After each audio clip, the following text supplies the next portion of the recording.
Last time we saw the components of total settlement, that is immediate settlement, primary consolidation and secondary consolidation. Among these, primary consolidation is a major part of this unit.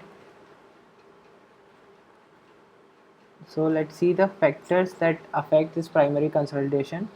So that is, first is compressibility of soil,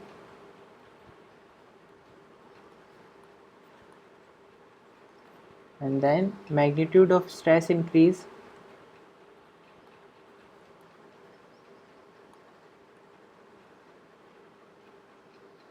thickness of soil layer, and permeability of soil.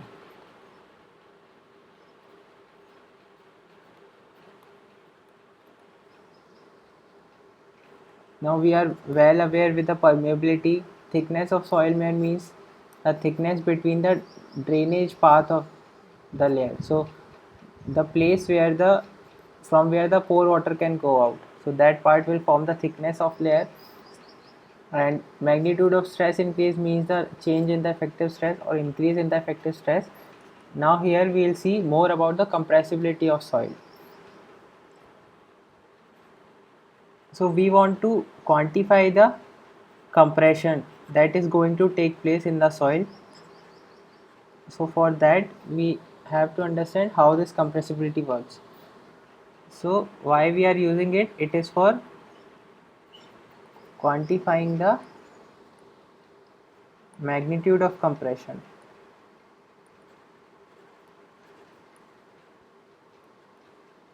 upon loading.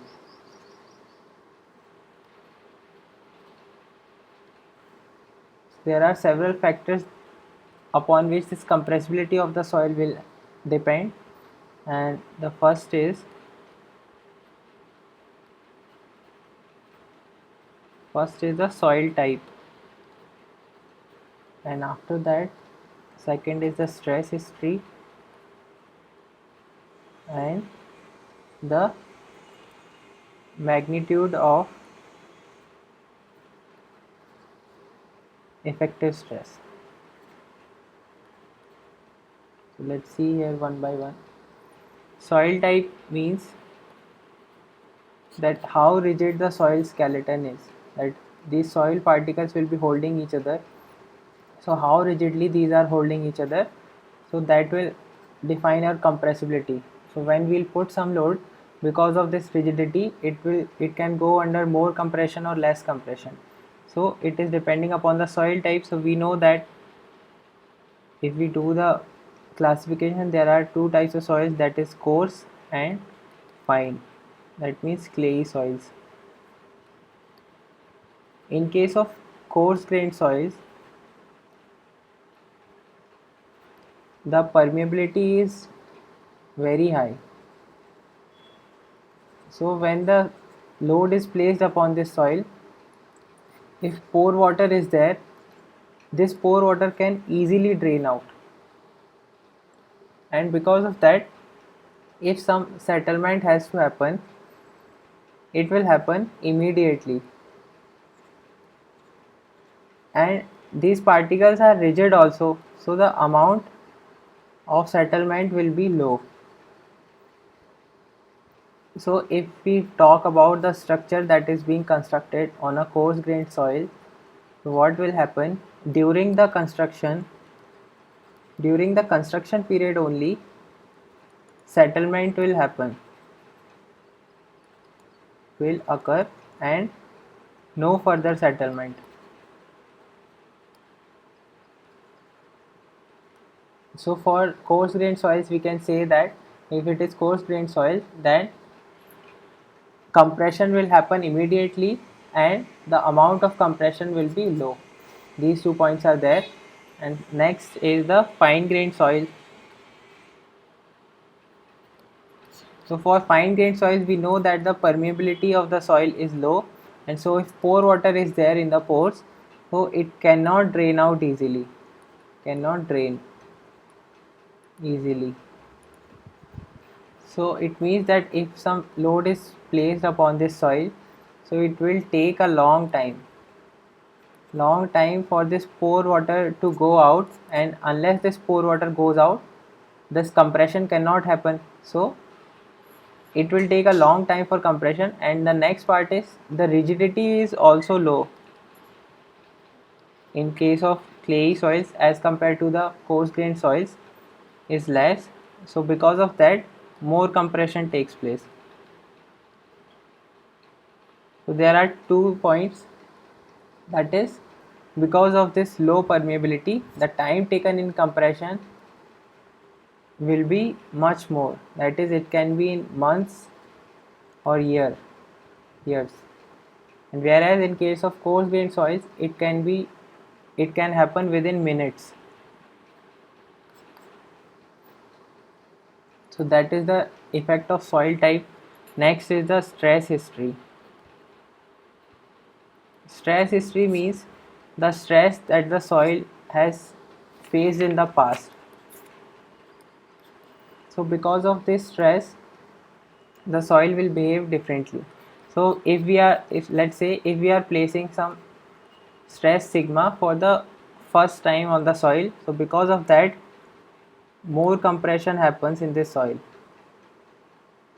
because this kind of stress the soil is facing for the first time, and because of that, compression of particles will be more. Whereas if this sigma has been placed already, and after that we place some new stress sigma dash, and that is less than sigma, so because of that, less compression will happen. Why it is happening? Because the soil has faced more stress already. So the already these soil particles have come closer, and the pore size is small, and now if we are placing a stress that is lesser than this stress, so obviously this new stress will not affect the soil as much as the last one did. So this is the point on the stress history. Now depending upon this, some definition is there, that is pre-consolidation stress.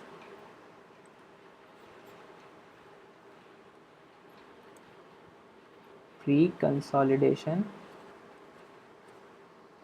stress, it is the maximum stress that the soil has ever experienced.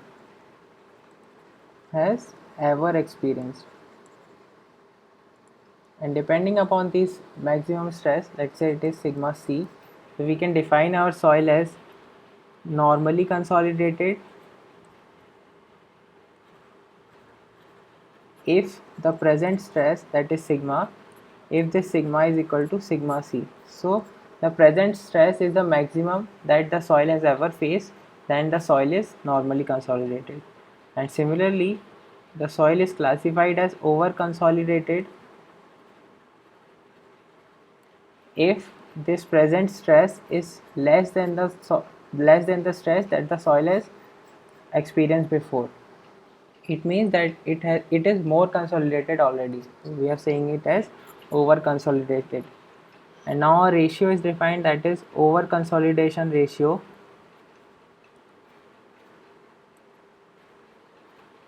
and that is the sigma c divided by sigma. So depending upon this ratio, OCR is equal to 1 for normally consolidated soil, and OCR is greater than 1 for over consolidated soil, and OCR is less than 1 for under consolidated soil.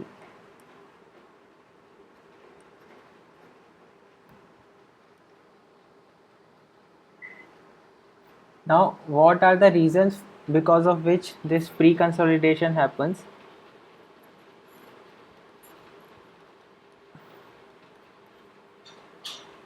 Let's say there was some building before, very huge building on the soil, and now you decide to demolish this building.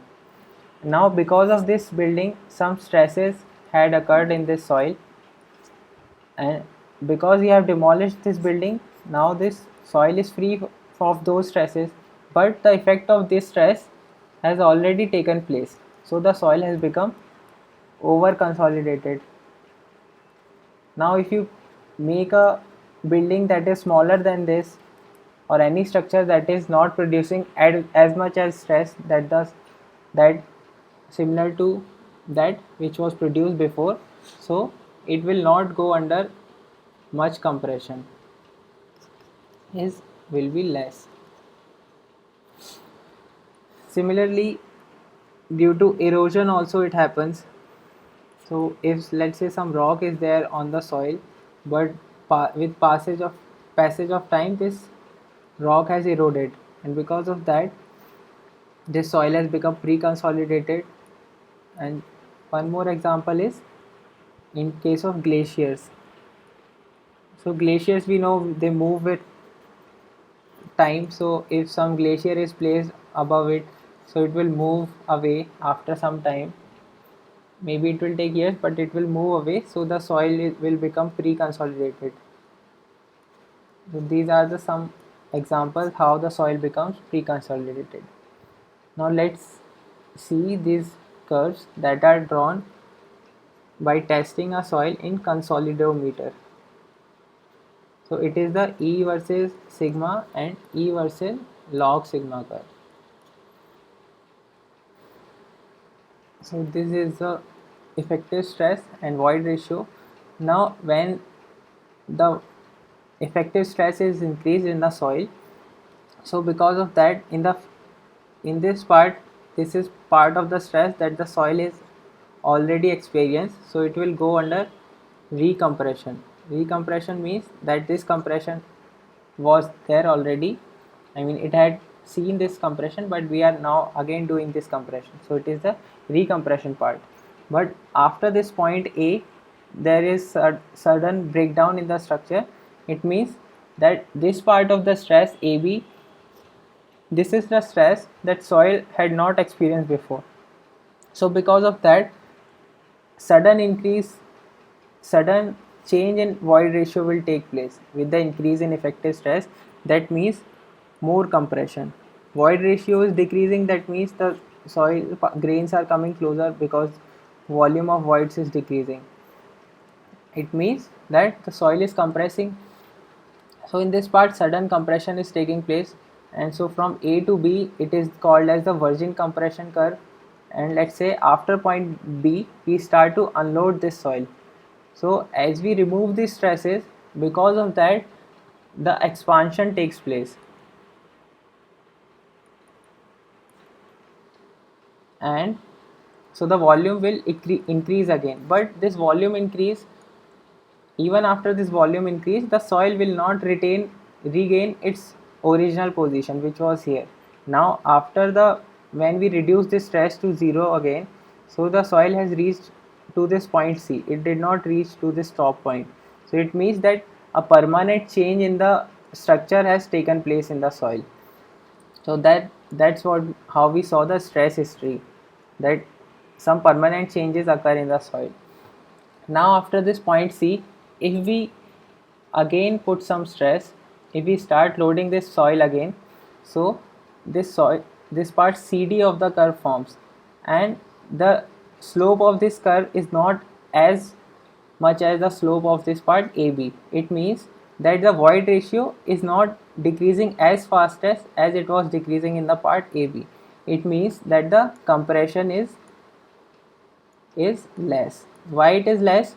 Because the soil had already seen this kind of stress in this zone AB, and now when we are introducing the same kind of stresses again in this part CD, so this part of the soil is the over consolidated, because the soil had already seen the larger stresses. Because let's say this part, it has seen the stresses up to B, so this B, so this stress is sigma 1, so obviously in this part the stress sigma 2 is less than sigma 1, so the soil is over consolidated, so it will not go under as much compression as it was going before. So when this plot, the same plot is made between E and log sigma instead of sigma, so this AB part of the curve becomes straight line, and similarly this, say here it is D, so DE part is also a straight line. And similarly here also this AB part is the virgin compression and BC part is the expansion. and CB part is the reloading part or recompression we can say. So here we can observe that when the stress is placed on upon the soil for the first time, so this straight line kind of part happens. So here in AB part it is straight line, and again in this DE part, so this stress is also a first because it was subjected up to B, then we did the unloading, and then we did the reloading. So up to this point D it was the older stress, but now from D to E it is again the new stress. So when a new maximum stress is placed on the soil, so this E log sigma curve, it is coming out to be a straight line. So depending upon that, a coefficient is defined or index is defined, that is called as compression index, and it is defined for normally consolidated soil. How we know the soil is normally consolidated? So as I said, when some load is placed for the first time, the maximum load is placed for the first time, that is happening in this part AB, and similar it is happening in the part DE. So this line remains a straight line, this curve becomes a straight line in that portion. So for that we are defining our index, that is the slope of this straight line.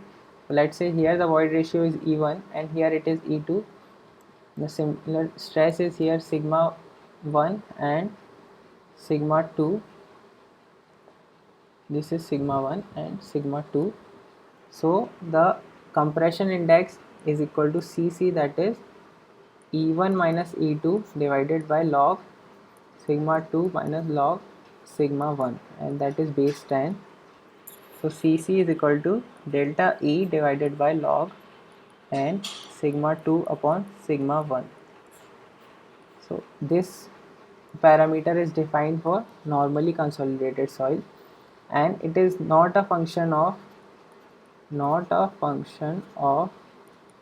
effective stress.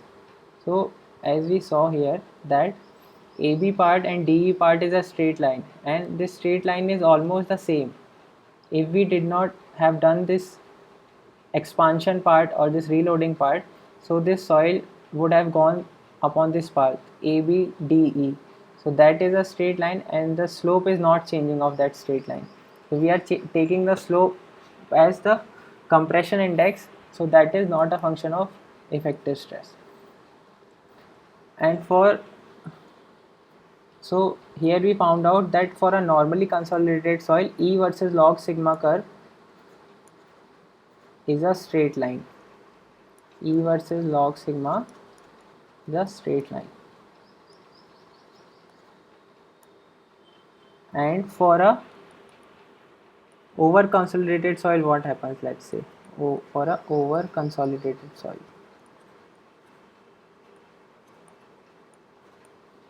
So here, as I said, that in this reloading part or recompression as we can call it, so this is the part of stress that is not the maximum stress that the soil has faced.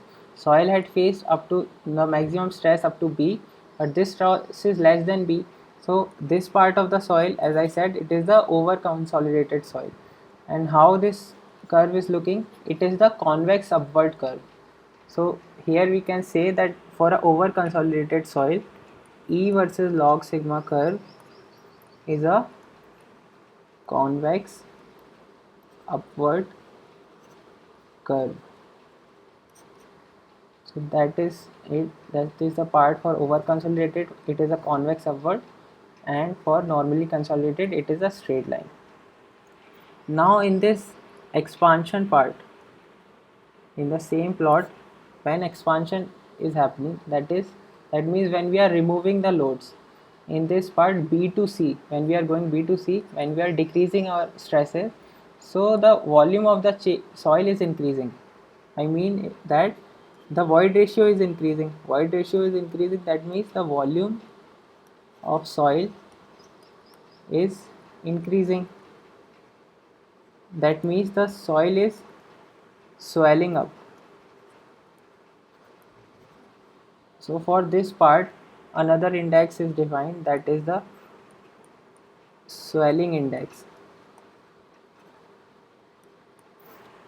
Let's say it is denoted as CS, so we can define it here as, say here the soil is, it is E1 and this is log sigma 1, and we are going from here to here, so up at this point it is E2 and here it is log sigma 2. So the slope of this line is E2 minus E1 divided by log sigma 1 upon log sigma 2. So this is how we can define the swelling index. Now next factor affecting compressibility is the role of effective stress.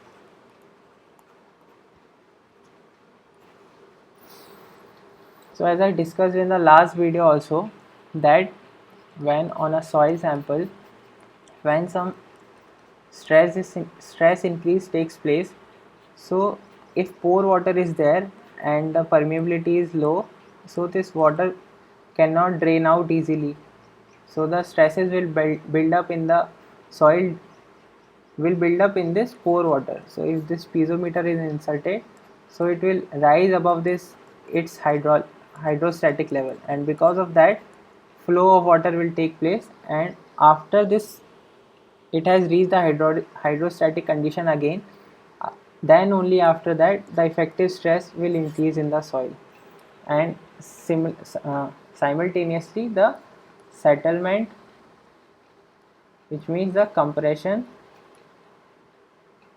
takes place. So from here we can say that when the effective stress is increased, the compression takes place, that means the void ratio decreases. So here also, using the E versus sigma plot, that is sigma here and E here, another index is defined or ratio is defined, that is the slope of this E versus sigma plot. So if we take a small part of the plot, because we saw it was a curved part, in this it is curved, but if we can take a small part, so we can say it is a straight line. So let's say here the void ratio is E0, and then here it is E1, and then here it is E2. So the stress here is sigma naught and sigma 1 and sigma 2. So let's say that sigma 1 minus sigma naught is equal to delta sigma, and similarly sigma 2 minus sigma 1 is also equal to delta sigma. So the increment in the stress, if we keep it equal, so from here we can see that first the change in void ratio is delta E1, that is E1 minus E0, and the second change in void ratio is E2 minus E1, that is delta E2. So what happens, this delta E2 will be less than delta E1 for the same increase in effective stress. So why is it happening? Because when the first time you are putting a stress increase of delta sigma, the soil is going under compression, the void ratio is decreasing. So after this stress increase, let's say the void ratio has decreased, and so from first the void ratio was E0, and after this stress increase of delta sigma we have reached the part E1, so this new void ratio is E1. So we know that this new void ratio is smaller than E0, that means that pore size is small now. Now pore is small, that means if we again put an increase of delta sigma in this soil, so the new void ratio is E2. So obviously if pore is small, so it cannot go further up to this amount delta E. So this new increase will obviously be less than the last increase, because the pores have decreased in size, so there is no further place where these particles can move. And if we keep on increasing this delta sigma, so this pore will further decrease and the compression will decrease. It means that with increase in effective stress, the compressibility of soil decreases. So the slope of this line, we can define it as coefficient of compressibility, and it is denoted as AV. It is equal to delta E upon delta sigma. So here we can see that when delta sigma increases, delta E decreases. It means that it will be a negative quantity.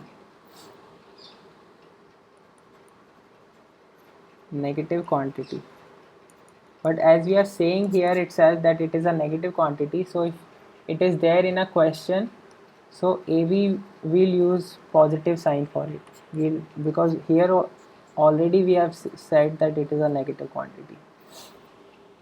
So these were the ratios or indices that are defined for compressibility of the soil. So first we saw the compression index,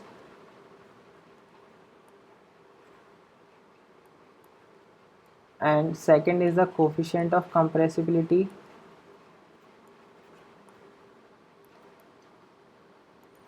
and for the swelling we define the swelling index.